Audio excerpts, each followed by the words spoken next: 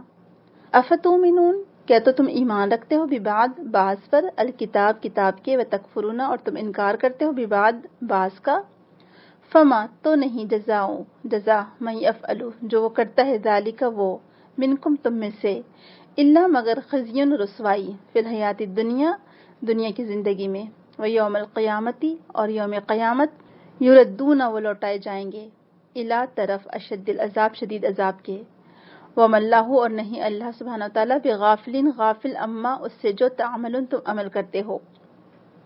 پھر تم ہی وہ ہو کہ اس کے بعد بھی قتل کرتے ہو اپنے آپ کو، یعنی اپنوں کو، اور نکال دیتے ہو ایک فریق کو اپنے میں سے، ان کے گھروں سے، مدد کرتے ہو تم ایک دوسرے کے خلاف سات گناہ اور ظلم کے، اور اگر وہ آئیں تمہارے پاس قیدی ہو کر تو تم فدیہ دے کر چھڑاتے ہو انہیں، حالانکہ حرام کیا گیا تھا تم پر نکال دینا ان کا. کیا پس تم ایمان لاتے ہو ساتھ ایک حصے کتاب کے اور کفر کرتے ہو دوسرے حصے کی کتاب کے؟ پس نہیں ہے سزا اس شخص کی جو کرے یہ کام تم میں سے مگر رسوائی دنیا کی زندگی میں، اور قیامت کے دن وہ پھیرے جائیں گے سخت ترین عذاب کی طرف، اور نہیں ہے اللہ سبحانہ تعالیٰ غافل اس سے جو تم عمل کرتے ہو. اللہ تعالیٰ رحم فرمائے. تو جیسے کہ ابھی ہم ذکر کر رہے تھے کہ ایک یہودی قبیلہ اوس کی طرف ہو جاتا، ایک یہودی قبیلہ خزرج کی طرف ہو جاتا. اب جب اوس اور خزرج کی لڑائی ہوتی تو کیا کرتے، یہ دونوں یہودی قبیلے بھی آپس میں ایک دوسرے سے لڑ پڑتے، ایک دوسرے کے خلاف ہو جاتے، اور جب اگر ان کے ہی مسلمان بھائی قیدی بن کر آتے تو ان کا فدیہ بھی لیتے اور ان کو یا تو وہاں سے نکال بھی دیتے، ان کے گھروں سے نکال دیتے. تو آپ خود سوچیں کہ بھلا مسلمان کو کیسے قیدی بنا سکتا ہے، مسلمان کے خلاف کیسے تلوار اٹھا سکتا ہے، مسلمان کے خلاف کیسے جنگ کر سکتا ہے، اور کیسے اس کو اپنے گھر سے نکال سکتا ہے. تو اسی بات کا یہاں پر اللہ سبحانہ وتعالیٰ ذکر فرما رہے ہیں. تو یہ یہودی کیا کرتے کہ اوس اور خزرج کی لڑائی ہوتی تو یہ بھی ان کی مدد کرتے اور ان کے خلاف ہو جاتے، یعنی جو دوسرا یہودی قبیلہ ہوتا ان کے خلاف ہو جاتے. پھر یہ خود یہودی بھی ایک دوسرے کو قتل کرتے تھے، اور بعض اوقات یہ بھی ہوتا کہ وہ ایک دوسرے کو جلا وطن کر دیتے، یعنی اس شہر سے نکال دیتے تھے اور ایک دوسرے کا مال لوٹ لیتے تھے۔ پھر جب جنگ ختم ہو جاتی تو جنگ کے جو آپس کے فریقین ہوتے اور جو جنگی قیدی بنائے جاتے تھے ان کو فدیہ دے کر آزاد کرواتے تھے۔ تو یہ تینوں کام جن کی خلاف ورزی کر رہے تھے ان پر فرض کیے گئے تھے۔ ایک تو یہ تھا کہ ایک دوسرے کا خون نہ بہانا، دوسرا یہ تھا کہ دوسروں کو ایک دوسرے کو گھروں سے نہ نکالنا، اور تیسرا تھا کہ جب وہ اپنے میں سے کسی کو قیدی پائیں تو اس کا فدیہ دے کر اسے چھڑانا ان کے لیے ضروری ہے۔ اب آپ دیکھیں کہ اپنے مسلمان ساتھی کو ان کو فدیہ دے کے چھڑانا تھا، تو الٹا کیا کرتے تھے، اس مسلمان ساتھی کو چھڑانے کے لیے خود فدیہ لیتے تھے۔ تو اسی لیے پھر ان کے لیے کہا گیا کہ چونکہ انہوں نے یہ تینوں کام اللہ سبحانہ تعالیٰ کے حکم کے خلاف کیے اور جو جو ان کو احکامات دیے گئے تھے اس کی خلاف ورزی کی، اس کو نظر انداز کیا، لہٰذا ان کے اس رویے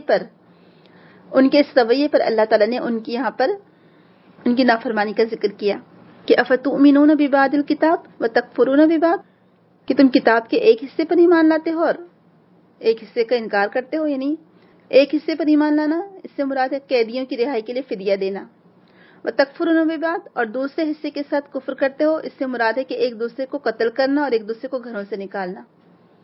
تو یہ آیت دراصل اس بات کی دلیل ہے کہ ایمان اس بات کا تقاضا کرتا ہے، آپ یہ بات خاص طور سے نوٹ کریں، یعنی یہ اوپر کا جتنا پیراگراف آپ کے سامنے پڑھا گیا اس کا لب لباب، اس کا جسٹ یہ ہے کہ اللہ سبحانہ وتعالیٰ کے ہر حکم کو ماننا چاہیے، یعنی یہ آیت اس بات کی دلیل ہے کہ ایمان کا تقاضا ہے کہ اللہ تعالیٰ کے ہر حکم پر عمل کیا جائے اور ہر اس بات سے دور رہا جائے جس کو منع کیا گیا ہے، اور اس میں تمام معاملات آتے ہیں، تمام۔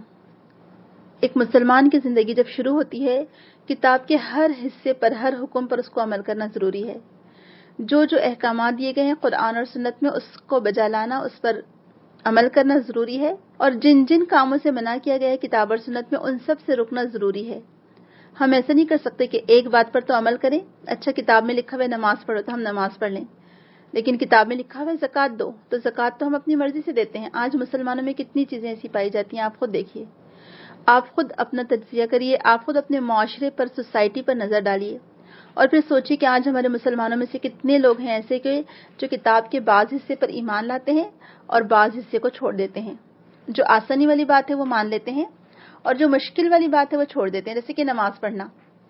بعض تو خیر نماز بھی نہیں پڑھتے ہیں لیکن بعض میجورٹی کم از کم نماز پڑھ لیتی ہے، تو چونکہ نماز پڑھنے میں نہ کوئی پیسہ خرچ ہوتا ہے اور نہ ہی کچھ محنت مشقت لگتی ہے تو نماز پڑھ لیتے ہیں، لیکن جب زکوٰۃ دینے کی باری آتی ہے تو زکوٰۃ کے تعلق سے ہمارے یہاں پر اتنے ہیلے بہانے پائے جاتے ہیں۔ یقین جانیے کہ کچھ عرصہ پہلے، تقریباً شاید 4-1 سال پہلے کی بات ہے، جب میں نے ہمارے شہر میں اکولہ میں زکوٰۃ کے تعلق سے ایک ہم لوگوں نے سیشن چلایا تھا اور ایک ورکشاپ ٹائپ کیا تھا، تو کتنے لوگوں کو یہ بات معلوم ہی نہیں تھی کہ بزنس میں بھی زکوٰۃ ہے، یعنی جب ہم بزنس کرتے ہیں تو بزنس میں ہم نے جتنا پیسہ لگایا ہے اس پر بھی زکوٰۃ دینی ہے، اور کتنے لوگ یہ کہہ رہے تھے کہ جو پہننے والے زیورات ہیں اس پر زکوٰۃ نہیں ہے، یا کتنے لوگ تھے جو کہہ رہے تھے کہ ہم غیر مسلم کنٹری میں رہتے لہٰذا ہم پر زکوٰۃ نہیں ہے۔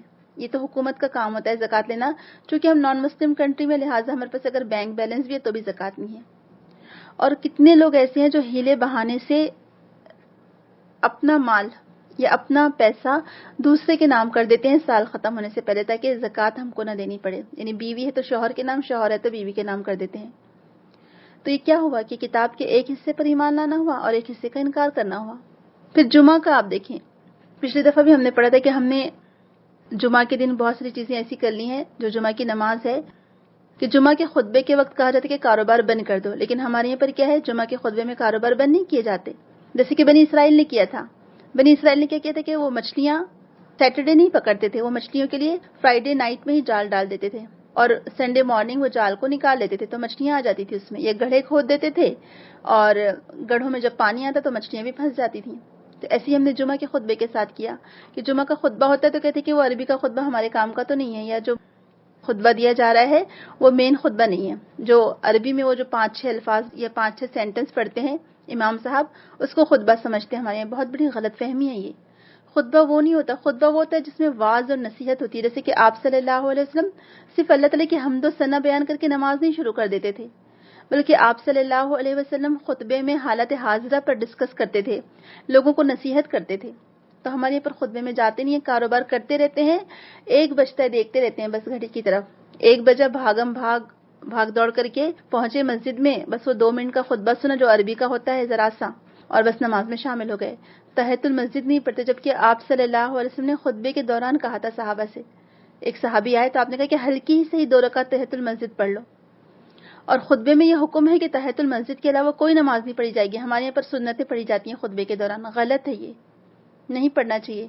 اور پھر سب سے بڑی بات کہ جب جمعہ کی نماز کا وقت ہو جائے تو کاروبار بند کر دیے جائیں، تو 10 بجے سے کاروبار بند کر دینا چاہیے تاکہ نماز کی تیاری ہو سکے، جمعہ کا اہتمام کرنا ضروری ہے، لیکن ہمارے یہاں پر نہیں مانا جاتا یہ سب، ہم مسلمان نہیں مانتے ہیں، بہت سارے مسلمان۔ تو یہ کیا ہوا؟ اللہ تعالیٰ کے حکم کی خلاف ورزی ہوئی ہے، یا ہیلے بہانوں سے کچھ کام کو اپنے لیے جائز قرار دینا ہوا، یا پھر جیسے کہ یہ تھے یہود کہ کتاب کے ایک حصے پر ایمان لاتے تھے، افتؤمنون ببعض الکتاب وتکفرون ببعض، اور ایک حصے کو نہیں مانتے تھے۔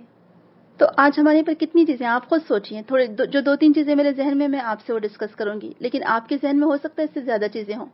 آپ سوسائٹی میں موو کرتے ہیں، الحمدللہ ہم سبھی لوگ موو کرتے ہیں، ہم سب سوسائٹی میں رہنے والے لوگ ہیں۔ ہم خود دیکھیں، انالائز کریں، ہم تجزیہ کریں کہ ہمارے آس پاس اللہ تعالیٰ کے کتنے احکامات کی خلاف ورزی کی جا رہی ہے۔ جب شادی کرتے تو نکاح کے لیے تو بار بار ہم کہتے ہیں کہ النکاح من سنتی، ہمارے شادی کے کارڈز پہ لکھا ہوتا ہے کہ نکاح میری سنت ہے، تو ہم کہتے ہیں کہ واہ واہ بھائی ہم تو سنت پر عمل کریں، دیکھو ہم کتنے فرما بردار لوگ ہیں۔ لیکن شادیوں میں رسم و رواج، جہیز، وہاں پر ہم تکفرون ببعض، کتاب کے ایک حصے کا انکار کر دیتے ہیں، ہے نا؟ کرتے نہیں کرتے، کیونکہ کہاں لکھا ہوا ہے قرآن میں کہ شادی میں جہیز دو؟ کہاں لکھا ہے قرآن میں کہ شادیوں کے دوران اتنے قسم کے کھانے کھلاؤ؟ بلکہ اسراف کرنے اور تبذیر کو تو شیطان کا بھائی کہا گیا ہے، ان المبذرین کانوا اخوان الشیاطین، کہ بے شک جو تبذیر کرنے والے ہیں، فضول خرچی کرنے والے ہیں، وہ شیطان کے بھائی ہیں، اور اللہ تعالیٰ پیسوں کا حساب ہم سے لے گا، مال کا حساب ہم سے لیا جائے گا۔ تو ہم کہتے ہیں نہیں ہائے ہمارے ارمان، مجھے تو اپنی بیٹی کی شادی میں ضرور یہ سب کرنا ہے، مجھے تو اپنے بیٹے کی شادی میں ضرور یہ سب کرنا ہے۔ تو ارمانوں پر ہم قربان کر دیتے ہیں اپنے دین کو۔ تو نکاح تو کرتے ہیں اور سنت سمجھ کے کرتے ہیں، لیکن نکاح میں جو دوسرے لوازمات ہیں اس کے ساتھ، وہ سب کیا ہے؟ ایکسٹرا کی چیزیں ہیں، تو اس کو تو ہمیں چھوڑنا پڑے گا نا، ختم کرنا پڑے گا۔ رسم و رواج، ہلدی، مہندی، جہیز، فضول خرچی، رسم و رواج، یہ سب چھوڑنا پڑے گا ہمیں۔ تو ایک حصے پر ایمان لاتے ہیں، ایک حصے کا انکار کرتے ہیں کتاب کے۔ پھر زکوٰۃ کے تعلق سے ہیلے بہانے کرتے ہیں، کہتے ہیں کہ ابھی تو سال گزرا نہیں ہے، یا پھر زکوٰۃ دیتے نہیں، کہتے ہیں پہننے والے زیورات پر تو زکوٰۃ ہے ہی نہیں، یا ہمارا یہ ہو گیا تھا، عجیب عجیب قسم کے بہانے ہوتے ہیں۔ اور بہت سارے لوگ تو یہ انکار کرتے ہیں کہ ان کے پاس خوب سونا ہے، بیٹیوں کا بھی سونا جمع کر کے رکھا ہے، خود کا بھی گولڈ ہے، بہت سارا گولڈ ہے، اور پھر کہتے ہیں کہ چونکہ ان کے لڑکیوں کے والد نہیں ہیں اور لہٰذا یہ لڑکیوں کا شادی کے لیے سونا جمع کر کے رکھا ہے، جب ان کی شادی ہوں گی تب وہ زکوٰۃ دیں گے، ابھی ہم پر زکوٰۃ فرض نہیں ہے۔ یہ کیا بات ہوئی؟ یعنی اپنی مرضی سے دین کو اپنی مرضی سے ڈھال لیا ہے نا۔ تو یہی تو چیز تھی جس کے بارے میں یہود پر لعنت کی گئی، رحمت سے دور ہو گئے وہ لوگ۔ تو یہاں پر ایکچولی قیدیوں کے لیے کیا ذکر تھا؟ یعنی آپ صلی اللہ علیہ وسلم اور صحابہ کرام کے تمام اعمال سے کیا پتہ چلتا ہے کہ وہ لوگ قیدیوں کو آزاد کرنا اپنا فرض سمجھتے تھے۔ آپ نے بار بار تاکید کی قیدیوں کو آزاد کرنے کے لیے، بلکہ آپ نے زیادہ تر جو فدیے بتائے، اگر کسی کا کچھ کفارہ ادا کرنا ہوتا تو اس میں قیدی کو آزاد کرنے کے لیے کہا، یا غلام کو آزاد کرنے کے لیے کہا۔ اور قیدیوں کو آزاد کرنا مسلمانوں کی ذمہ داری ہے، اس کا حکم دیا گیا ہے، اور مسلمانوں کا اس پر شروع سے ابھی تک عمل رہا ہے، اور اس پر اجماع ہے، اور یہ مسلمانوں کا آپس میں ایک عہد ہے اصل میں، کہ اگر جب بھی کوئی اس طرح کے معاملات ہوں، اگر مسلمانوں کو قید کر لیا جائے تو بیت المال کے مال سے ان کو آزاد کرایا جائے گا۔ اگر بیت المال میں مال نہیں ہے اور بیت المال کا انتظام نہیں ہے تو یہ تمام مسلمانوں پر فرض ہے کہ مسلمان اپنے پیسوں سے ان کو آزاد کرائیں گے، اپنے مال سے آزاد کرائیں گے، اور اگر کچھ لوگ ان کو آزاد کراتے ہیں تو سب کی طرف سے وہ حق ادا ہو جائے گا۔ تو یہ واجب ہے ہمارے اوپر کہ ہم دنیا میں کہیں مسلمانوں کو بطور قیدی بنا لیا گیا تو ان کو آزاد کرائیں۔ اب آپ دیکھیں کہ ہم تو اتنے اپنے گھریلو کاموں میں بزی ہیں، یا اپنے بزنس میں اور اپنی دنیا کی زندگی میں اتنے مگن ہیں کہ ہم کو تو معلوم ہی نہیں ہے کہ آج مسلمانوں کو کہاں کہاں قیدی بنایا گیا۔ بلا وجہ بغیر کسی جرم کے بے گناہ مسلمان آج قید کر دیے گئے ہیں، پوری زندگی ان کی گزر گئی۔ آپ پڑھیں کبھی، ابھی کچھ ہی عرصہ پہلے 20 سال کے بعد ایک شخص کو آزاد کیا گیا، بلا وجہ ایک جھوٹے الزام میں گرفتار کیا گیا تھا، 20 سال کے بعد اس کے اوپر کوئی جرم ثابت نہیں ہوا اور پھر اس کو آزاد کیا گیا، لیکن اس کی تو پوری زندگی گزر گئی نا. اس کے بیوی بچوں کا کیا ہوا ہوگا اس کے پیچھے؟ اور کیا کبھی ہم نے جاننے کی کوشش کی کہ جو لوگ بے گناہ قید کر دیے جاتے ہیں، صرف مسلمان ہونے کا ان کا جرم ہوتا ہے اور کچھ نہیں، کہ وہ مسلمان ہوتے ہیں، کلمہ گو ہیں، اور ان کو جب قید کر دیا جاتا ہے تو کوئی ان کی سنوائی کرنے والا، کوئی ان کی طرف سے لڑنے والا، ان کے لیے کوئی وکیل کرنے والا نہیں ہوتا، اور ان کے پیچھے ان کے بیوی بچے جو برے حال میں ہوتے ہیں. یہ میری اور آپ کی ذمہ داری ہے کہ اگر ہم نہیں کر سکتے کچھ تو کم از کم ہم ان کو سپورٹ کریں اپنے مال سے، ان کے بیوی بچوں کو، ان کے گھر والوں کو. تو یہ میرے اور آپ کے اوپر فرض ہے، واجب ہے کہ ہم ایسے قیدیوں کی رہائی کے لیے کوشش کریں. جو بے گناہ لوگ ہیں ان کی ضمانت کروائیں، ان کے لیے پیسہ خرچ کریں، وکیل ہائر کریں تاکہ ان کی طرف سے وہ کیس لڑ سکیں اور ان کو آزاد کرا سکیں، اور ان کے پیچھے ان کی فیملی کی ہیلپ کریں. تو یہاں پر سعدی کہتے ہیں کہ اللہ تعالیٰ کے جو احکامات ہیں سب پر ایمان لانا ضروری ہے، سب پر عمل کرنا ضروری ہے. آپ ایسا نہیں کر سکتے کہ کوئی ایک حصے پر ایمان لائیں، اچھا ٹھیک ہے جمعہ کی نماز تو پڑھنے آپ جائیں، خطبہ نہ سنیں. آپ زکوٰۃ صرف پیسہ جمع ہے اس پر زکوٰۃ دیں، زیورات پر زکوٰۃ نہ دیں، یا بزنس کے پیسوں پر زکوٰۃ نہ دیں. حج ہمارے یہاں دیکھیں، حج ہمارے یہاں پر کانسیپٹ کیا ہے کہ جب تک بچوں کی شادی نہیں ہو جاتی اور گھر نہیں بن جاتا ہمارا، جب تک کہ حج نہیں کریں گے. جبکہ حج کے لیے کوئی ایسی شرط ہے ہی نہیں کہ جب تک آپ کے بچوں کی شادی نہیں ہو سکتی آپ حج نہیں کر سکتے. نہیں، ایسی کوئی شرط نہیں ہے. حج کے لیے صرف یہ شرط ہے کہ آپ کے پاس اپنے گھر سے لے کر مکہ یا مینا، جو بھی حج کی جو جگہیں ہیں وہاں تک جانے کا آپ کے پاس سامان موجود ہو، اتنا پیسہ ہو آپ کے پاس، تو آپ کے اوپر حج فرض ہو گیا. لیکن ہمارے یہاں پر کتنے ایسے زمیندار ہیں، کتنے بزنس مین ہیں، یا کتنے ایسے مسلمان ہیں جن کے پاس اتنا پیسہ ہوتا ہے کہ آرام سے وہ حج کر سکتے ہیں، لیکن وہ نہیں کرتے ہیں کیونکہ وہ پیسہ اپنے بچوں کی شادیوں کے لیے رکھتے ہیں، گھر بنانے کے لیے رکھتے ہیں، اس میں سے بچے گا تو جائیں گے حج کو. تو کل قیامت کے دن پوچھو گی آپ سے، یہ 5 ارکان میں سے ایک رکن ہے ہمارے دین کا، حج، اور اس کے لیے شرط صرف اور صرف استطاعت ہے. اس میں کہیں پر بھی یہ نہیں لکھا گیا کہ آپ کے بیٹے بیٹیوں کی شادی ہو جائے اس کے بعد حج کرنا. تو اللہ تعالیٰ پوچھے گا آپ سے. تو نماز پڑھ لی کیونکہ اس میں کوئی پیسہ خرچ نہیں ہوتا، تو نماز تو پڑھ لیتے ہیں لیکن زکوٰۃ نہیں دیتے، حج نہیں کرتے. شادی میں نکاح تو کر لیتے ہیں سنت کے مطابق، لیکن اس میں فضول خرچیاں کرتے ہیں، رسم و رواج کے پابند ہوتے ہیں. بہرحال تو یہ افتؤمنون ببعض الکتاب وتکفرون ببعض ہوا. ایسی اور کئی ساری چیزیں ہو سکتی ہیں. ہو سکتا ہے میرے ذہن میں کم آئی ہوں باتیں، آپ کے ذہن میں زیادہ آ سکتی ہیں. آپ خود سوچیں کہ ہمارے معاشرے میں کہاں کہاں دین کے ساتھ یہ مذاق ہو رہا ہے کہ کتاب کے ایک حصے پر تو ایمان لاتے ہیں اور ایک حصے کو چھوڑ دیتے ہیں. اسی لیے پھر ان کی سزا جو ہے بہت سخت بتائی گئی کہ دنیا میں بھی ان کے اوپر عذاب ہوگا اور آخرت میں تو سخت ترین عذاب ہوگا، اور عذاب ہلکا بھی نہیں کیا جائے گا. کیوں؟ کیونکہ انہوں نے کیا کیا. آیت نمبر 86 دیکھیے، اولئک الذین اشتروا الحیاۃ الدنیا بالآخرہ فلا یخفف عنہم العذاب ولا هم ینصرون. اولئک وہ لوگ، الذین جنہوں نے، اشتروا خرید لی انہوں نے، الحیات حیات، الدنیا دنیاوی، بالآخرت بدلے آخرت کے، فلا تو نہ، یخففو ہلکا کیا جائے گا، انہم ان سے، العذاب عذاب، ولہم اور نہ ہی وہ، ینصرون مدد دیے جائیں گے. یہی وہ لوگ ہیں جنہوں نے خرید لی زندگی دنیا کے بدلے آخرت کے، پس نہ ہلکا کیا جائے گا ان سے عذاب اور نہ وہ مدد ہی کیے جائیں گے. ایکچولی انسان یہ سارے کام کیوں کرتا ہے؟ کیوں وہ اللہ سبحانہ تعالیٰ کی نافرمانی کرتا ہے؟ کیوں اللہ تعالیٰ کے احکامات کی خلاف ورزی کرتا ہے؟ کیوں وہ اپنی منمانی زندگی گزارنا چاہتا ہے؟ کیونکہ وہ خواہشات کا غلام ہوتا ہے. اس کو دنیا اچھی لگتی ہے، اس کو دنیا زیادہ خوبصورت لگتی ہے، اس کا دل دنیا میں زیادہ لگتا ہے، اس کو آخرت کی فکر نہیں ہوتی. وہ آخرت کے خوف اور عذاب سے بے پرواہ ہو جاتا ہے، وہ بھول جاتا ہے، وہ فراموش کر دیتا ہے آخرت کو. اور اسی لیے دیکھیے آخرت کا عقیدہ پختہ ہونا بہت زیادہ ضروری ہے. زبان سے کہہ دینے سے کچھ نہیں ہوتا، یقین جانیں. ہم اگر دن رات رٹتے رہیں نا کہ میں آخرت پر ایمان رکھتی ہوں، میں آخرت پر ایمان رکھتی ہوں، کچھ بھی نہیں ہونے والا جب تک میرا عمل نہ گواہی دے. اور اس کے لیے آخرت کے تعلق سے ویسا ہی یقین ضروری ہے جیسے کہ ہم صبح اور شام دیکھتے ہیں اپنی آنکھوں سے. دن رات میں بدلتا ہے، رات دن میں بدلتی ہے. جب سورج نکلتا ہے ہم دیکھتے ہیں، کوئی جھٹلا سکتا ہے سورج کو؟ نہیں جھٹلا سکتا. تو ایسی آخرت یقینی ہے، اسے کوئی جھٹلا نہیں سکتا، کیونکہ یہ اللہ سبحانہ تعالیٰ ہمیں اپنے نبیوں کے ذریعے سے، کتابوں کے ذریعے سے بتا رہا ہے کہ آخرت یقینی ہے اور ہر ایک کو حساب دینا پڑے گا، ایک ایک لمحے کا ہمیں حساب دینا پڑے گا.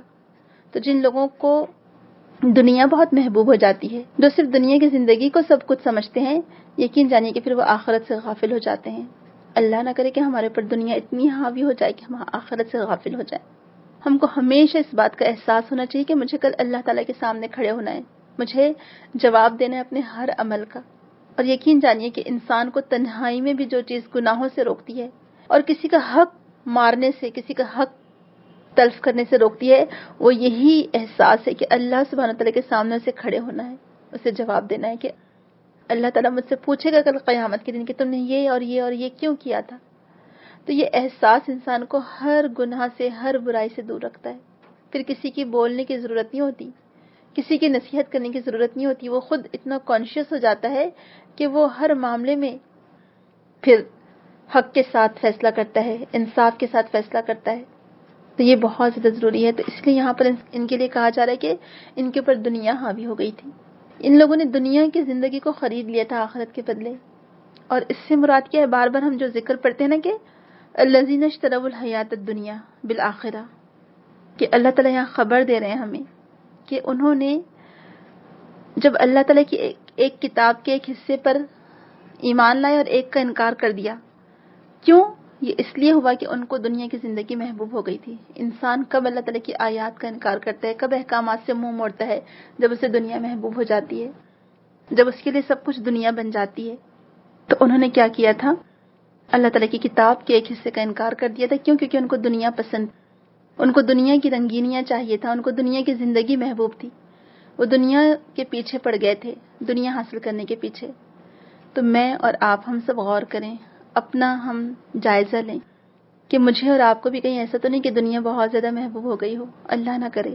کہیں ایسا تو نہیں کہ ہم دنیا کے پیچھے بھاگ رہے ہیں، دنیا کے بندے بن گئے ہیں۔ تو دیکھیں، دنیا میں تو ایسے رہنا ہے گویا کہ مسافر۔ ہم تو یہاں تھوڑے دن کی زندگی گزارنے آئے ہیں نا۔ کتنی ہے زندگی میری اور آپ کی؟ 60 سال، 70 سال، 80 سال؟ اس سے زیادہ تو ہم دیکھتے ہیں اگر 70 سال کے بعد انسان جیتا بھی ہے تو کوئی کام کا نہیں رہتا، مفلوج ہو کر رہ جاتا ہے، ذہن بھی مفلوج ہو جاتا ہے، جسم بھی مفلوج ہو جاتا ہے۔ اور 60 سال بھی ہم جو کہتے ہیں بہت زیادہ ہے، ورنہ تو آج کل ہم موت دیکھ رہے ہیں، موت ہوتے ہوئے لوگوں کی 40 سال میں ہارٹ اٹیک آ رہے ہیں، ینگ لوگوں کو اٹیک آ رہا ہے۔ تو عمر کا کوئی بھروسہ نہیں ہے۔ تو اس 40 سال اور 60 سال کی زندگی کے لیے ہم وہ جو ہزارہ سال کی ہماری زندگی، ابد الآباد کی زندگی، کہ ہم اس کو نعوذ باللہ خراب کر لیں یہ تھوڑے دن کی زندگی کے لیے؟ تو کتنا نقصان کا سودا ہوا نا، کتنا نادانی والا سودا ہوا کہ ایک پل کی خواہش اور دل کو خوش کرنے کے لیے ہزارہ سال کی زندگی کو خراب کر لینا، یہ تو نادانی ہوئی، بے وقوفی ہوئی۔ لہٰذا آج کی زندگی میں اگر کچھ مشکلات آتی ہیں، کچھ تکلیفوں سے گزرنا پڑتا ہے، کچھ مشقت اٹھانی پڑتی ہے، تو کوئی بات نہیں، آج مشقت اٹھا لیں، کل پھر راحت ہی راحت ہوگی انشاءاللہ۔ آخرت کی زندگی ہماری آرام دہ ہو جائے گی، اور اصل تو وہی کامیابی ہے نا، آخرت کی کامیابی۔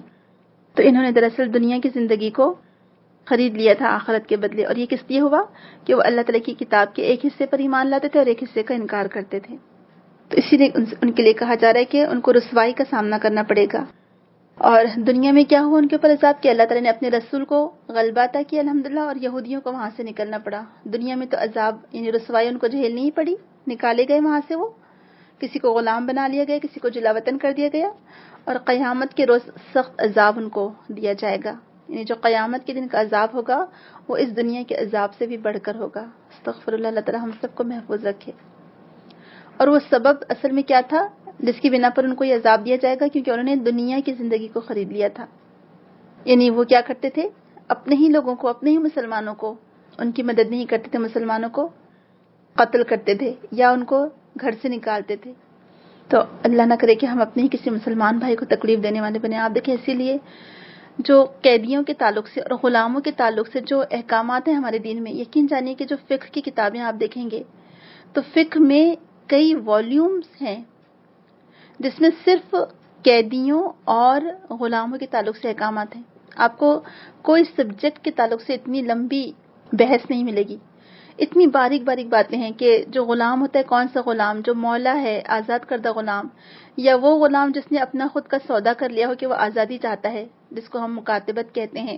پھر وہ عورت جو غلام بطور غلام آئی تھی لیکن وہ اس سے بچہ پیدا ہو گیا، تو اس کے احکامات الگ ہیں، اب وہ مالک بن گئی ہے، اب وہ غلام میں نہیں رہی۔ تو الحمدللہ اتنے سارے احکامات ہیں، کیونکہ ایکچولی اسلام چاہتا ہے کہ غلامی کا خاتمہ ہو، اور اسلام نے ختم کر دیا غلامی کو الحمدللہ۔ تو ہمارا دین ہمیں چھوٹی چھوٹی باتوں میں بھی الحمدللہ رہنمائی کرتا ہے ہماری. اور غلاموں کے تعلق سے تو بہت زیادہ احکامات ہیں. ان کے حقوق کا تذکرہ کیا گیا ہے کیونکہ وہ بھی انسان ہیں. اور یہ اللہ سبحانہ تعالیٰ کی طرف سے نہیں تھا, یہ کس کی طرف سے ہوا؟ یہ تو لوگوں نے خود انسانوں نے غلام بنا لیا اپنا. یہ بالکل غلط بات ہے. اللہ تعالیٰ اس بات کو پسند نہیں کرتا. تو بہرحال کبھی بھی ہم تکبر نہ کریں. کبھی اپنے سے چھوٹوں کو یا جو ہمارے انڈر کام کرتے ہیں جو لوگ, ان کو ایسا نہ سمجھے کہ ان کے کوئی حقوق ہی نہیں ہے. ان کے ساتھ بھی رحم دلی سے پیش آئیں. ان کو ان کا حق برابر دیں. ان کا پسینہ سوکھنے سے پہلے ان کی کمائی, ان کی اجرت ان کو دے دیں. اور ان کے اوپر ظلم نہ کریں. ان کی استطاعت سے بڑھ کر ان سے ہم کام نہ لیں. پوری زندگی ہمیں آپ صلی اللہ علیہ وسلم کی جو ملتی ہے کہ ایک دفعہ ابو ذر غفاری رضی اللہ عنہ نے اپنے غلام کو اس کی ماں پر کچھ جملہ کہہ دیا, نازیبا لفظ کہہ دیے.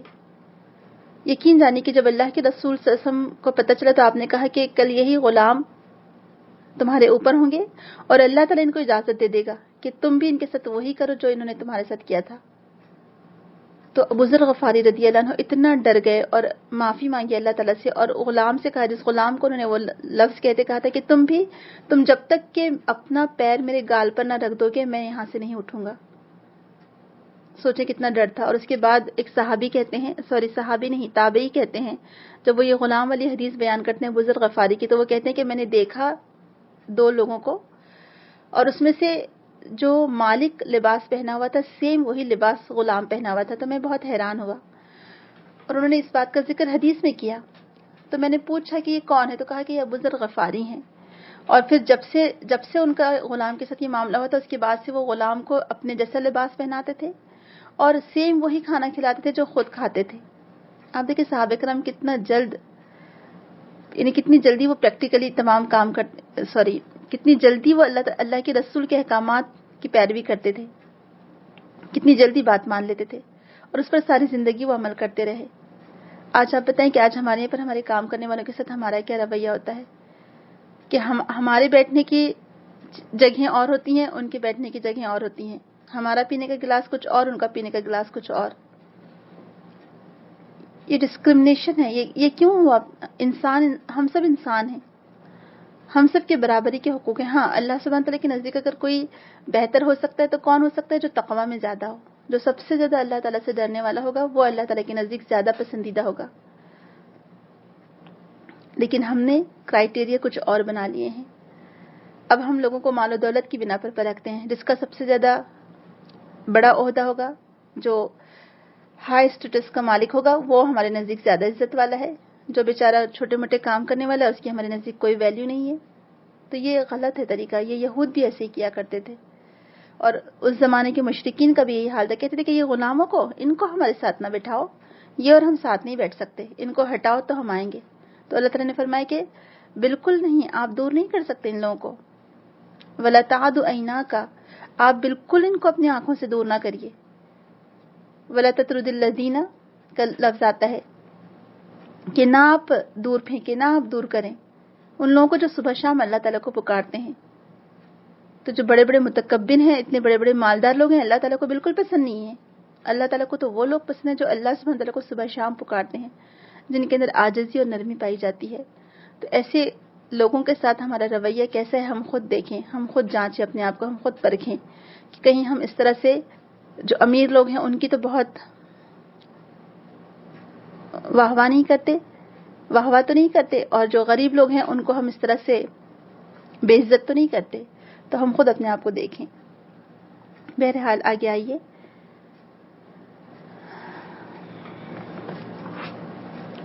وَلَقَدْ آتَيْنَا مُوسَى الْكِتَابَ وَقَفَّيْنَا مِن بَعْدِهِ بِالرُّسُلِ وَآتَيْنَا عِيسَى ابْنَ مَرْيَمَ الْبَيِّنَاتِ وَأَيَّدْنَاهُ بِرُوحِ الْقُدُسِ أَفَكُلَّمَا جَاءَكُمْ رَسُولٌ بِمَا لَا تَهْوَىٰ أَنفُسُكُمُ اسْتَكْبَرْتُمْ فَفَرِيقًا كَذَّبْتُمْ وَفَرِيقًا تَقْتُلُونَ. وَلَقَدْ, اور البتہ تحقیق, آتینا عطا کی ہم نے موسیٰ علیہ السلام کو کتاب, وقفینا اور بھیجے ہم نے پے در پے, یعنی ایک کے بعد ایک, من بعد ہی بعد اس کے, بالرسل کئی رسول. وآتینا اور عطا کی ہم نے عیسیٰ ابن مریم عیسیٰ علیہ السلام کو جو کہ مریم کے بیٹے ہیں، البینات کھلی نشانیاں، وَأَيَّدْنَاهُ اور ہم نے اس کے ہاتھ مضبوط کیے یا تائید کی، بروح القدس ساتھ روح القدس کے، افکلما تو جب بھی جاءکم لایا تمہارے پاس رسول کوئی رسول، بیما جو لا نہیں، تہوا چاہا، انفسکم تمہارے نفسوں نے، استکبرتم تکبر کیا تم نے، ففریقن تو ایک فریق کو، کذبتم جھٹلایا تم نے، وفریقن اور ایک فریق کو، تقتلون تم قتل کرنے لگے۔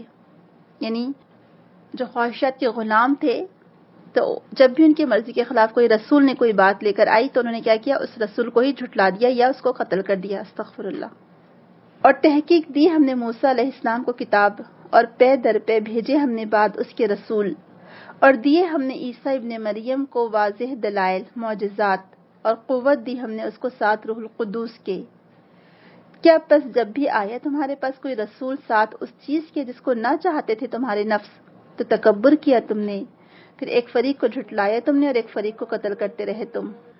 اب یہاں پر پھر اللہ سبحانہ تعالیٰ ان کو اپنا احسان یاد دلا رہے ہیں کہ تم ذرا غور تو کرو کہ اللہ سبحانہ تعالیٰ نے کس طرح سے تم پر احسانات کیے، کہ تمہیں کتاب دی، موسیٰ علیہ السلام کو بھیجا، اور صرف موسیٰ علیہ السلام کو نہیں بلکہ ایک کے بعد ایک، پے در پے، وقفینا، قفینا کا مطلب ہوتا ہے اتبعانا، پے در پے، ون بائی ون، مسلسل نبی آتے رہے۔ ایسا نہیں ہوا کہ نبیوں کا سلسلہ بند ہوا، کہ وہ لوگ بہک جاتے، گمراہ ہو جاتے۔ اللہ سبحانہ تعالیٰ نے ان کی ہدایت کے لیے ہمیشہ رسول بھیجے، اور آخری نبی پھر ان کی یعنی بنی اسرائیل کے جو آخری نبی تھے عیسیٰ علیہ السلام، ان کو بھیجا، اور عیسیٰ علیہ السلام کی تائید کی، ایدناہ بروح القدس، یعنی روح القدس کے ذریعے سے اللہ تعالیٰ نے ان کو تقویت دی، ان کی مدد کی، اور روح القدس سے مراد یہاں پر جبرائیل علیہ السلام ہے۔ اور بعض کی رائے ہے، جیسے کہ امام ابن تیمیہ کہتے ہیں کہ اس سے مراد وہ ایمان ہے جس کے ذریعے سے اللہ تعالیٰ اپنے بندوں کو قوت اور استقامت عطا کرتا ہے، یا یہ اس بات کی خبر ہے کہ اللہ تعالیٰ تائید کرتا رہا، اللہ تعالیٰ مدد فرماتا رہا اپنے رسولوں کی، جو بھی اس کے مخالف تھے، یعنی چاہے وہ مشرکین ہو چاہے وہ اہل کتاب ہو، تو اللہ تعالیٰ نے جو مدد کی مشرکین اور اہل کتاب کے خلاف اپنے نبیوں کی اور اہل ایمان کی، وہ مدد اس سے مراد ہے، روح القدس سے مراد۔ لیکن زیادہ تر رائے یہ ہے لوگوں کی کہ اس سے مراد دراصل جبریل علیہ السلام ہی ہے، جن کے ذریعے سے اللہ سبحانہ تعالیٰ نے اپنے رسولوں کی مدد کی۔ پھر ان نعمتوں کے باوجود جن کو اللہ تعالیٰ نے تمہیں عطا کیا تھا، جن نعمتوں کو، تو تم ان کی قدر و منزلت کا اندازہ لگاتے یا اس کا اقرار کرتے، لیکن تم نے کیا کیا، الٹا اپنی خواہشات نفس کے پیچھے تم پڑے رہے۔ بما لا تہوی انفسکم استکبرتم، جن کو تمہارا دل نہیں چاہتا تھا، یعنی تم ایمان لانے کے بجائے تم نے تکبر کیا اور اپنی خواہشات کی پیروی کی، اور اسی بنا پر تم نے انبیاءوں کو قتل کیا اور کسی کو تم نے جھٹلا دیا۔ تو یہاں پر قرطبی لکھتے ہیں کہ ان خواہشات کا انجام کیا ہوا؟ جو خواہشات نفس کا تابع بن جاتا ہے وہ سیدھا آگ تک جاتا ہے، لِأَنَّهُ يَحْوِي بِصَاحِبِهِ إِلَى النَّارِ، جو بھی خواہشات کی پیروی کرتا ہے وہ آگ کی طرف جاتا ہے، اور جو بھی خواہشات کے مطابق عمل کرتا رہا اور اس کی خواہشات اس پر غالب آ گئی تو وہ حق سے دور ہو گیا، اور پھر اس میں کوئی خیر باقی نہیں رہی۔ آپ غور کریں، بہت ہی بہترین جملہ ہے یہ الفاظ ہیں کہ جو خواہشات نفس کا پیرو بن جاتا ہے، پیروی کرتا ہے، وہ سیدھا آگ میں جاتا ہے۔ اور خواہشات نفس کی پیروی کرنے سے کیا ہو جاتا ہے کہ اس کے اوپر پھر ایک طرح سے پردہ پڑ جاتا ہے، اس کی آنکھوں پر اس کو حق نظر نہیں آتا، وہ حق سے دور چلا جاتا ہے، اور پھر اس میں کوئی خیر باقی نہیں رہتی۔ وہ جیسے کہا تھا نا غالب نے کہ ہزاروں خواہشیں ایسی کہ ہر خواہش پہ دم نکلے، بہت نکلے میرے ارما لیکن پھر بھی کم نکلے۔ تو یہ جو ہوا ہے، ہوا کا لفظ ایکچولی یہاں آپ دیکھیں اللہ تعالیٰ فرما رہے ہیں نا کہ ایک تو تکبر کی وجہ سے انہوں نے یہ کیا، اور خواہشات نفس کی پیروی کی۔ جب بھی ان کے پاس کوئی رسول آیا تو بما لا تہوی انفسکم، اور اس رسول نے ان کی خواہشات کے خلاف کچھ کہا تو انہوں نے انکار کر دیا، تکبر کیا اور جھٹلایا اور قتل کر دیا، استغفر اللہ۔ تو آپ دیکھیں جب خواہشات نفس کا بندہ بن جاتا ہے انسان تو پھر وہ کہیں کا نہیں رہتا، پھر یہ خواہشات نفس اس کو اڑائے اڑائے پھرتی ہیں، جہاں چاہے وہ چلتا پھرتا رہتا ہے، اور پھر وہاں سے بڑی گہری کھائی میں گر جاتا ہے، کیونکہ جو تہوی کا لفظ ہے، ہوا جو نکلا ہے اسی سے حاویہ ہے، ہوا جو خواہشات کو کہا جاتا ہے، اور یہ ہوا اسے لے جاتی ہے حاویہ میں۔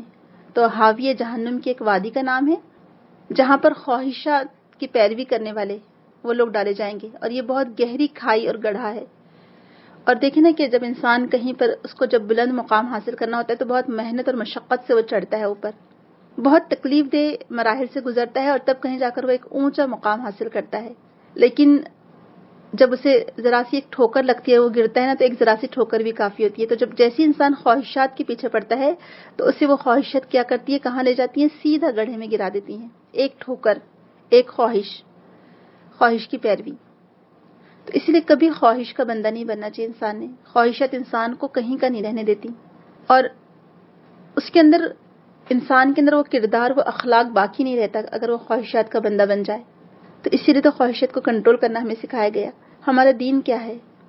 اللہ کے رسول نے کیا فرمایا کہ تم جب تک مومن ہو نہیں سکتے جب تک کہ اس چیز کی تابع نہ کر لو اپنے آپ کو جسے میں لے کر آیا ہوں، یعنی تمہاری خواہش نفس اس چیز کی تابع نہ ہو جائے جسے میں لے کر آیا ہوں، یا میں اسے تمام لوگوں سے بڑھ کر محبوب نہ ہو جاؤں۔ یعنی آپ صلی اللہ علیہ وسلم جو چیز لے کر آئے، جو شریعت لے کر آئے ہیں، اس کے مطابق اپنے آپ کو ڈھالنا ہے، اس سانچے میں اپنے آپ کو ڈھالنا ہے۔ اگر خواہشات کی پیروی کی اور اللہ کے رسول کی بات نہ مانی، یا قرآن میں جو احکام ہے اس کی بات نہ مانی، تو پھر کیا کرتی ہے؟ خواہشات انسان کو سیدھا حاویہ میں لے جاتی ہے۔ تو یہود کا بھی یہی حال ہو گیا تھا، اور خواہشات نفس کی پیروی کی بنا پر انہوں نے کیا کیا؟ رسولوں تک کو جھٹلا دیا، رسولوں کا انکار کر دیا۔ تو آپ دیکھیں یہ خواہشات نفس انسان سے کتنے بڑے بڑے جرائم کروا دیتی ہے، کتنا بڑا مجرم بنا دیتی ہے اس کو۔ اسی لیے شروع سے اس کو کنٹرول کرنا چاہیے۔ اور کیسے کنٹرول ہو سکتی ہے خواہشات نفس؟ اس میں اپنے نفس پر کنٹرول انسان کو اسی وقت آ سکتا ہے جب وہ اللہ تعالیٰ کے احکامات کی پابندی کرے، نمازوں کی پابندی کرے۔ نمازوں کی پابندی سے انسان کے اندر ضبط نفس پیدا ہوتا ہے، وقت پر نماز کی پابندی کرے، کیونکہ خواہشات نفس کیا کرتی ہے انسان کو؟ اچھا تھوڑی دیر بعد پڑھ لوں گی، تھوڑی دیر بعد پڑھ لوں گی، نہیں، یہ کیا ہوتا ہے؟ یہ اپنی خواہش کی پیروی کر رہا ہوتا ہے وہ، جبکہ اللہ تعالیٰ کا کیا حکم ہے کہ نماز کو اپنی پابندی وقت کے ساتھ ادا کرو، پابندی وقت کے ساتھ فرض کی گئی نماز۔ پھر تہجد سے اپنے نفس پر کنٹرول ہوتا ہے کہ جب انسان اپنی نیند سے آپس میں، جب نیند اس پر بہت غالب ہوتی ہے تو اپنی نیند کو کنٹرول کر کے، نیند کو قربان کر کے اٹھتا ہے اللہ تعالیٰ کے آگے جھکنے کے لیے۔ پھر روزے سے قوت نفس پر کنٹرول پیدا ہوتا ہے، ضبط نفس پیدا ہوتا ہے۔ تو بہرحال اللہ تعالیٰ ہمیں اپنی خواہشات کو روکنے والا بنائے۔ جب وہ خواہشات کی پیروی کرنے لگے اور ان کے دل سخت ہو گئے تو کیسے ہوئے؟ اللہ تعالیٰ آگے فرما رہے ہیں وَقَالُوا قُلُوبُنَا غُلْفٌ بَل لَّعَنَهُمُ اللَّهُ بِكُفْرِهِمْ فَقَلِيلًا مَا يُؤْمِنُونَ۔ وقالو، اور انہوں نے کہا، قلوبنا، دل ہمارے غلف، غلاف ہیں، بلکہ لعنہم، لعنت کی ان پر اللہ نے، بکفرہم، ان کے کفر کی وجہ سے، فقلیلاً، تو کتنا تھوڑا، ما یؤمنون، وہ ایمان لاتے ہیں۔ اور کہا انہوں نے کہ ہمارے دل غلافوں میں ہیں، نہیں، بلکہ لعنت کی ہے ان پر اللہ نے بوجہ ان کے کفر کے، بس کم لوگ ہی ایمان لاتے ہیں۔ تو جب اللہ کے رسول صلی اللہ علیہ وسلم ان کے سامنے ایمان کی دعوت پیش کرتے تو یہ لوگ معذرت کرتے، اور یہ تو تکبر سے کہتے، یہ جان بوجھ کر کہتے کہ ہمارے دل تو غلاف میں لپٹے ہوئے ہیں، یعنی ہمارے دلوں پر تو پردے پڑے ہوئے ہیں، اس لیے ہم تمہاری بات کو سمجھ نہیں سکتے۔ گویا ان کے گمان کے مطابق ان کے جو عذر تھا ان کا کہ ہمارے پاس علم نہیں ہے، تو یہ ان کا جھوٹ ہے۔ کیوں؟ کیونکہ اللہ تعالیٰ نے ان کے اوپر لعنت کی ہے، ان کے کفر کی وجہ سے وہ ملعون ہیں، وہ دھتکارے ہوئے ہیں، اس لیے ان میں بہت ہی کم لوگ ہیں جو ایمان لائیں گے۔ یا اس کا مطلب یہ ہو سکتا ہے کہ ان کا ایمان بہت ہی تھوڑا ہے اور ان کا کفر بہت زیادہ ہے۔ تو ان کے دلوں پر پردہ کیوں پڑا ہوا تھا؟ یا انہوں نے کیوں اپنے آپ کو کہا کہ ہمارے دل غلافوں میں بند ہے؟ ان کے اخلاق اور کردار کی وجہ سے۔ اور چونکہ انہوں نے اللہ اور اس کے رسول کی پیروی نہیں کی، لہٰذا ان کے دل اور مزید سخت ہو گئے۔ آپ صلی اللہ علیہ وسلم کی بات کو وہ کیوں نہیں مانتے تھے؟ کیونکہ وہ اپنے آپ کو بہت بڑی چیز سمجھتے تھے، یا تو ان کو حسد تھا، یا وہ اپنے آپ کو بہت سپیریئر سمجھتے تھے اور کہتے تھے کہ تم جو باتیں کہتے ہو ہماری سمجھ میں نہیں آتی ہیں۔ اللہ تعالیٰ نے ان کو چونکہ اپنی رحمت سے دور کر دیا تھا، اس لیے وہ حق سے دور ہی رہے اور حق کو قبول نہ کر سکے، چونکہ انہوں نے خود ہی اپنے آپ کو ایک جگہ سمیٹ کر رکھ لیا تھا، کوئی کہیں اور سے وہ خیر لینا نہیں چاہتے تھے، لہٰذا وہ حق سے اور دور ہوتے چلے گئے، اور پھر انہوں نے حق کو قبول کرنے سے انکار کر دیا۔ جبکہ اللہ تعالیٰ نے انسان کی فطرت میں رکھ دی یہ بات کہ جب بھی وہ خیر کو دیکھتا ہے اس کی طرف لپکتا ہے، اس کی طرف بڑھتا ہے، لیکن جب انسان اپنی فطرت سے دور ہوتا ہے تو پھر کیا کرتا ہے؟ وہ خیر کو اپنانا نہیں چاہتا، وہ اپنی خواہشات نفس کے پیچھے پڑ جاتا ہے، اور چونکہ ان کے اوپر تو اللہ تعالیٰ کی اور اس کے رسول کی لعنت بھی تھی، لہٰذا وہ خیر سے دور ہوتے چلے گئے۔ دل جو کہ ایک مین اصل میں سورس ہے ہدایت کا، تو جب ان کے دلوں پر ہی انہوں نے پردہ ڈال دیا تھا کہ کوئی بات سننا ہی نہیں چاہتے تھے، سمجھنا ہی نہیں چاہتے تھے، لہٰذا وہ اس خیر سے محروم ہی رہ گئے، ایمان سے محروم رہ گئے۔ اللہ تعالیٰ ہم سب کو محفوظ رکھے ایسے تکبر سے اور ایسے غلاف سے۔ تو جو لوگ کہتے ہیں نا کہ دل کا پردہ ہونا چاہیے، آنکھوں کا پردہ ضروری نہیں ہے، یا پتہ نہیں کیا کہتے ہیں، کچھ لوگ کہتے ہیں کہ آنکھوں کا پردہ ہونا چاہیے یا دل کا پردہ ہونا چاہیے، تو دل کا پردہ تو نفاق والوں کو ہوتا ہے، یہ نفاق کی علامت ہے۔ جب دل پر پردہ پڑ جاتا ہے تو ایکچولی نفاق پیدا ہوتا ہے، کبھی ایسا جملہ نہ کہیں۔ آپ دیکھیں اصل چیز کیا ہے کہ انسان اللہ اور اس کے رسول کی بات مانے، فوراً سمعنا و اطعنا کہے۔ جیسے ہی وہ قیل و قال کرنے لگتا ہے، حجت بازی کرنے لگتا ہے، بہانے بناتا ہے، تو پھر اس کے اندر نفاق آنا شروع ہو جاتا ہے، اور نفاق پھر انسان کو جہنم کے سب سے نچلے درجے میں لے جاتا ہے۔ اللہ تعالیٰ ہم سب کو محفوظ رکھے۔ تو آج کی آیات سے ہمیں کیا سیکھنے کو ملا؟ جو عملی نقطہ ہے وہ کیا ہے کہ قیدیوں کے بارے میں ہم فکر مند ہوں، ان کی سفارش کریں، اپنے مال سے، اپنے سورسز جو بھی ہمارے پاس ہے وہ ہم استعمال کریں۔ اگر ہماری بات کہیں مانی جاتی ہے تو اپنی بات منوائیں، اگر مال کے ذریعے سے قیدیوں کو رہائی دلا سکتے ہیں تو مال کے ذریعے سے کریں، یا پھر اگر ہم اچھی بات کہہ سکتے ہوں، یعنی کسی کے ذریعے کہلوا سکتے ہوں، ہماری بات مانی جاتی تو اس کے ذریعے سے کریں، یا پھر رات کے حصے میں اٹھ کر ان کے لیے دعا کریں، جن اوقات میں دعائیں قبول ہوتی ہیں، تہجد کے وقت رات کی ان گھڑیوں میں اٹھ کر ان قیدیوں کے لیے دعائیں کریں کہ اللہ سبحانہ تعالیٰ انہیں رہائی دے۔ اتنا تو ہم کم از کم کر ہی سکتے ہیں، ہے نا؟ دوسرا عملی نقطہ یہ ہے کہ جب بھی کوئی نصیحت کی جائے، کوئی خیر کی بات کی جائے تو اس کو قبول کریں، یعنی چاہے وہ خیر اور نصیحت کی بات کسی کی بھی طرف سے آئے، اس کو قبول کر لینا چاہیے، اور اگر وہ حق ہے تو، کیونکہ اگر ہم نے یہ سوچا کہ اچھا یہ تو ہمارے سے کمتر لوگ ہیں، نعوذ باللہ، ہم ایسا تو کسی کے بارے میں سوچ نہیں سکتے، لیکن کچھ لوگ حق کو کیوں نہیں قبول کرتے؟ اچھا یہ تو ہمارے ماتحت لوگ ہیں، ان کی بات ہم کیوں قبول کریں؟ تو نہیں، ایسا نہیں، حق بات کسی کی بھی طرف سے آئے، چاہے وہ ہمارے ماتحت ہی کیوں نہ ہو، ہمارے انڈر کام کرنے والے لوگ ہی کیوں نہ ہو، اگر حق بات ان کی طرف سے بھی آئے اور خیر کی وہ کوئی نصیحت کرے تو ہم اسے فوراً قبول کر لیں، اس کو ریجیکٹ نہ کریں، اور اگر وہ خواہشات نفس کے خلاف ہے ہمارے تو ہم فوراً قبول کر لیں، کیونکہ بعض اوقات کہتے ہیں کہ ہم اپنی خواہشات کی وجہ سے اپنی ہی بات کو صحیح سمجھتے ہیں، تو نہیں، یہ غلط ہے، کیونکہ یہود نے بھی کیا کیا تھا کہ اللہ کے رسول ان کے سامنے ایک بات لائے، انہوں نے اپنی خواہشات نفس کی وجہ سے اس کا انکار کر دیا۔ تو کہیں سے بھی نصیحت ہے اسے فوراً قبول کر لینا چاہیے، اپنی خواہشات کی پیروی نہیں کرنی چاہیے۔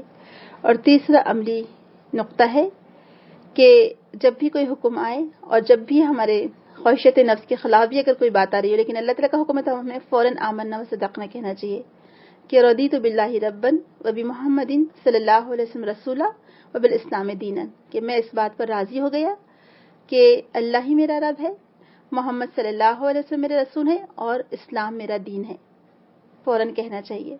اور قابل توجہ جو بات ہے کہ مومن کا بھائی ہوتا ہے، جو چیز وہ اپنے لیے پسند کرتا ہے وہی اپنے مومن بھائی کے لیے پسند کرتا ہے، لہٰذا جب بھی کوئی مومن کہیں پر کوئی مومن کے ساتھ کوئی نقصان ہو رہا ہو، اس کا کوئی نقصان کر رہا ہو تو ہم کو اس پر افسوس کرنا چاہیے اور اس کا ساتھ دینا چاہیے، نہ کہ اس پہ خوشی منائی جائے، اور اگر ہمارے مومن بھائی کو کوئی خوشی ملی ہے تو ہم کو اس پر خوش ہونا چاہیے، ٹھیک ہے؟ یہ ہمیں تعلیم دی گئی اپنے مسلمان بھائیوں کے تعلق سے۔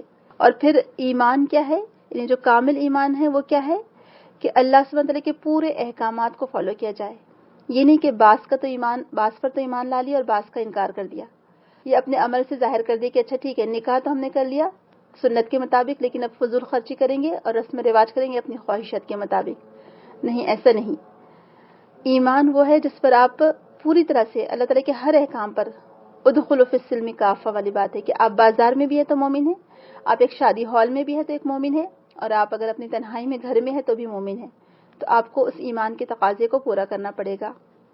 اور تیسری جو قابل توجہ بات ہے وہ یہ ہے کہ تورات میں جو عہد لیے گئے تھے وہی عہد آج قرآن میں بھی ہے، الحمدللہ، قیدیوں کے تعلق سے ہو یا پھر مسلمانوں کے تعلق سے ہوں، ان تمام معاہدات کی پیروی کرنا ضروری ہے، یعنی جو مسلمانوں کے تعلق سے مسلمانوں کے احکامات ہیں یا جو فرائض ہیں، جو واجبات ہیں، اس کو پورے کرنا ضروری ہے۔ تو دیکھیے، ایک مسلمان کے ساتھ مسلمان کا معاملہ ہوگا تو الگ ہوگا، اور ایک مسلمان اور کافر کا معاملہ ہوگا تو الگ ہوگا۔ جیسے کہ حدیث سے ہمیں پتہ چلتا ہے کہ ایک مسلمان کے بدلے ایک کافر نہیں مارا جائے گا، یعنی اگر مسلم حکومت ہو اور کسی سے غلطی سے کسی کا قتل ہو گیا کسی نان مسلم کا، تو اس کی وجہ سے ایک مسلمان کو نہیں مارا جائے گا، کچھ فدیہ دیا جائے گا، کچھ بھی کیا جائے گا، لیکن ایک مسلمان کو نہیں مارا جائے گا۔ تو ایکچولی الگ الگ احکامات ہیں۔ جب اگر کسی کا قتل ہو تو قتل کا بدلہ تو قتل ہی ہے، قصاص، لیکن اگر فدیہ دے کر بات ختم ہو سکتی ہے تو فدیہ بھی دیا جا سکتا ہے، کیونکہ ایک مسلمان ظاہر سی بات ہے وہ زیادہ اہم ہے، کیوں؟ کیونکہ وہ کلمہ کو ہے مسلمان۔ تو بہرحال ایسے بہت سارے ہم کو احکامات ملتے ہیں جس میں مسلمان کے ساتھ مسلمان کا کیا تعلق ہو اور ایک مسلمان کا غیر مسلمان کے ساتھ کیا تعلق ہو۔ ویسے حقوق سب کے برابر ہیں۔ اگر مسلمان حکومت کے انڈر کوئی نان مسلم رہتا ہے تو اس کو تمام حقوق دیے جائیں گے، اس کے پروٹیکشن کی ذمہ داری بھی مسلمان حکومت پر ہے، یعنی اگر ایک غیر مسلم بھی ہے تو اس کی بھی پوری طرح سے حفاظت کی جائے گی، اس کے جان اور مال کی، اس کو وہ تمام حقوق حاصل ہوں گے جو ایک مسلمان شہری کو حاصل ہیں۔ ہاں، لیکن اس سے زکوٰۃ نہیں لی جائے گی، اس سے ٹیکس لیا جائے گا۔ تو الحمدللہ ایسے بہت ساری چیزیں ہم کو ملتی ہیں جس میں ہر ایک کے پروٹیکشن کا، ہر ایک کی حفاظت کا خیال رکھا گیا ہے الحمدللہ۔ تو ہمارا دین فطری دین ہے الحمدللہ، اس میں تمام لوگوں کے حقوق کا خیال رکھا گیا ہے، کسی کے ساتھ کوئی ناانصافی نہیں کی گئی، کیوں؟ کیونکہ ہم سب کو پیدا کرنے والا کون ہے؟ ہمارا رب اللہ سبحانہ تعالیٰ، اور اسی نے ہمارے لیے قوانین بنائے۔ تو بھلا بتائیے کہ وہ ہمارے لیے کیسے ایسے قوانین بنا سکتا ہے جس میں ہمارا نقصان ہو؟ اللہ تعالیٰ نے وہی قوانین بنائے جس میں ہمارا سراسر فائدہ ہے الحمدللہ۔ لہٰذا اللہ تعالیٰ کے ہر حکم کی پیروی فوراً کرنی چاہیے، فوراً سر خم کر دینا چاہیے، اپنا جھکا دینا چاہیے کہ جو میرے رب نے کہا وہی صحیح ہے۔ اللہ تعالیٰ ہمیں توفیق دے کہ ہم قرآن کی آیتوں کو سمجھنے والے اور سمجھ کر اس پر عمل کرنے والے بنے انشاءاللہ، اور شریعت کی پابندی کرنے والے بنے، آمین۔ سبحانک اللہم و بحمدک، نشہد ان لا الہ الا انت، نستغفرک و نتوب الیک۔ السلام علیکم ورحمۃ اللہ وبرکاتہ۔ وَإِذْ أَخَذْنَا مِيثَاقَكُمْ لَا تَسْفِكُونَ دِمَاءَكُمْ وَلَا تُخْرِجُونَ أَنفُسَكُمْ مِنْ دِيَارِكُمْ ثُمَّ أَقْرَرْتُمْ وَأَنْتُمْ تَشْهَدُونَ ثم أنتم هؤلاء تقتلون أنفسكم وتخرجون فريقا منكم من ديارهم تظاهرون عليهم بالإثم والعدوان وإن يأتوكم أسارى تفادوهم وهو محرم عليكم إخراجهم أفتؤمنون ببعض الكتاب وتكفرون ببعض فما جزاء من يفعل ذلك منكم إلا خزي في الحياة الدنيا ويوم القيامة يردون إلى أشد العذاب وما الله بغافل عما تعملون أولئك الذين اشتروا الحياة الدنيا بالآخرة فلا يخفف عنهم العذاب ولا هم ينصرون وَلَقَدْ آتَيْنَا مُوسَى الْكِتَابَ وَقَفَّيْنَا مِن بَعْدِهِ بِالرُّسُلِ وَآتَيْنَا عِيسَى ابْنَ مَرْيَمَ الْبَيِّنَاتِ وَأَيَّدْنَاهُ بِرُوحِ الْقُدُسِ أَفَكُلَّمَا جَاءَكُمْ رَسُولٌ بِمَا لَا تَهْوَىٰ أَنفُسُكُمُ اسْتَكْبَرْتُمْ فَفَرِيقًا كَذَّبْتُمْ وَفَرِيقًا تَقْتُلُونَ وَقَالُوا قُلُوبُنَا غُلْفٌ بَل لَّعَنَهُمُ اللَّهُ بِكُفْرِهِمْ فَقَلِيلًا مَّا يُؤْمِنُونَ